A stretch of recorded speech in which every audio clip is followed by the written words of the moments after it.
నా దగ్గర డేటా అంతా ఉంది, మీకు ఏం అనుమానం అవసరం లేదు. ఇప్పుడు మనకు ఆధార్ వచ్చింది, ఎవరెవరని ఆటోమేటిక్ గా ఐడెంటిఫై చేస్తుంది. పెన్షన్ ఇవ్వాలంటే ఇంటి దగ్గరికి వచ్చి ఫింగర్ ప్రింట్ పెడితేనే డబ్బులు వచ్చే పరిస్థితి వచ్చింది. మీరు ఫింగర్ ప్రింట్ పెట్టంగానే మాకు కంట్రోల్ రూమ్ కి ఎవరికి ఆ పెన్షన్ ఇచ్చారు, ఎక్కడ పెన్షన్ ఇచ్చారు కూడా తెలిసిపోతుంది. ఒకవేళ ఇంటి దగ్గర ఇవ్వకుండా ఆఫీసులో ఇస్తే అక్కడి నుంచి మళ్ళా మెమో పంపిస్తా ఇమ్మీడియట్ గా 1 నిమిషంలోనే. అలాంటి టెక్నాలజీ వచ్చేసింది. రేపటి నుంచి ఇప్పుడు అవన్నీ అనుసంధానం చేశాం. ఆ ఫోన్ లోనే GPS ఉంటుంది. మీ ఇల్లు కూడా జియో ట్యాగింగ్ చేశాం. రేపు ఏదైనా విపత్తు వస్తే మీ ఇంటికి మందులు పంపించాలంటే ఎవరు రికమెండేషన్ లేకుండా డ్రోన్ పంపించి మీ ఇంటి దగ్గరనే, మీ ఇంటి పైనే డ్రోన్ దిగే పరిస్థితి వస్తుంది. అలాంటి టెక్నాలజీ అంతా ఉపయోగించే పరిస్థితికి వచ్చాం. ఇవన్నీ ఎందుకు చేస్తున్నామంటే మీకు న్యాయం చేయాలి, పేదవాళ్ళ జీవితాల్లో వెలుగు చూడాలని ఏకైక లక్ష్యంతో నేను ఆలోచిస్తున్నాను. అందుకే ఇక్కడికి వచ్చినప్పుడు మొట్టమొదటిసారిగా నేను పోయింది తలారి సారమ్మ. ఆవిడ 2020-21లో ఏదైతే కరోనా వచ్చిందో ఆ కరోనాలో వాళ్ళ హస్బెండ్ చనిపోయాడు. చాలా బాధేస్తుంది. కానీ 2 పిల్లలు, ఒకరు రాము అని 18 సంవత్సరాలు, 10వ తరగతి పాస్ అయ్యాడు. పాస్ అయిన తర్వాత తల్లిని చూసి నేను అండగా ఉండాలి, లేకపోతే ఒకటే పని చేయలేదనే ఉద్దేశంతో ఆయన నిలిచిపోయి కూతురు కృష్ణవేణి 16 సంవత్సరాలు ఇంటర్మీడియట్ చదువుతా ఉంది. 2 కలిసి ఆ అబ్బాయిని చదివించే పరిస్థితికి వచ్చారు. నేను ఆ ఇంటికి పోవడం, ఒక ఎస్సీ కులం మాదిగ కులం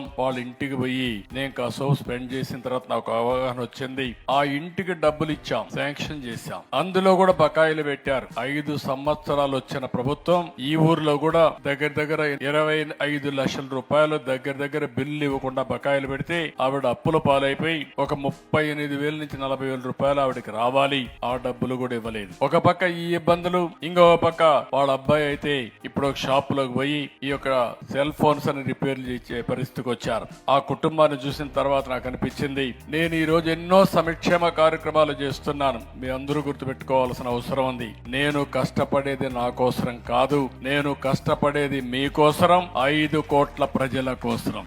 ఈ రోజు నేను ఎలమంద గ్రామానికి వచ్చినప్పుడు నేను చూస్తున్నా మీ ఉత్సాహం, మీ అభిమానం చూస్తే నేను ఎంత ఎక్కువ పనులు చేసినా అవి తక్కువే అవుతాయి, అంత అభిమానం చూపించారు. గ్రామస్తులందరూ ముందుకు వచ్చారు. నేనైతే ఒకప్పుడు మీరు చూసుంటారు, ముఖ్యమంత్రి వస్తున్నా అంటే పరదాలు కట్టేవాళ్ళు, ముఖ్యమంత్రి వస్తున్నా అంటే పెద్ద పెద్ద ఆడంబరాలు చేసేవారు. ఈ చుట్టుపక్కల మా తమ్ముడు చెప్తే చెట్లు కొట్టేసేవాళ్ళు. చెట్లు పెట్టాలి, ఎప్పుడన్నా ఒక ప్రజాప్రతినిధి ఆదర్శ నేత వస్తే. అట్లా కాకుండా చెట్లు కొట్టేసేవాళ్ళు. హెలికాప్టర్లో పోయినా కూడా చెట్లు నరికేసేవాళ్ళు. ఏం చేస్తాయో నాకు తెలియదు అప్పట్లో.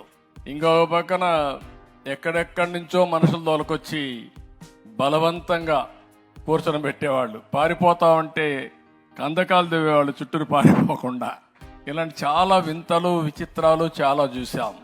ఈరోజు నేను వచ్చింది సాదా సీదాగా ప్రజల ముఖ్యమంత్రిగా, మీ స్నేహితుడుగా, మీ హితోభిలాషిగా ఇక్కడికి వచ్చానని చెప్పి మీ అందరికీ తెలియజేస్తున్నా. నేను వచ్చింది మీ స్థితిగతులు తెలుసుకోవడానికి వచ్చాను.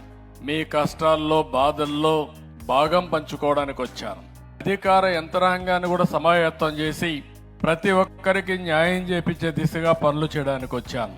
మీ ముఖాల్లో ఆనందం చూడడానికి వచ్చాను. 5 సంవత్సరాల్లో ఈ ఊర్లో ఎవరు నవ్వి ఉండరు. నవ్వితే కూడా ఆ రోజు ఉండేవాడు మీ మీద కేసులు పెట్టేవాళ్ళు. నవ్వడానికి కూడా స్వేచ్ఛ లేని పరిస్థితి, బయట పోవడానికి కూడా విధి లేని పరిస్థితి.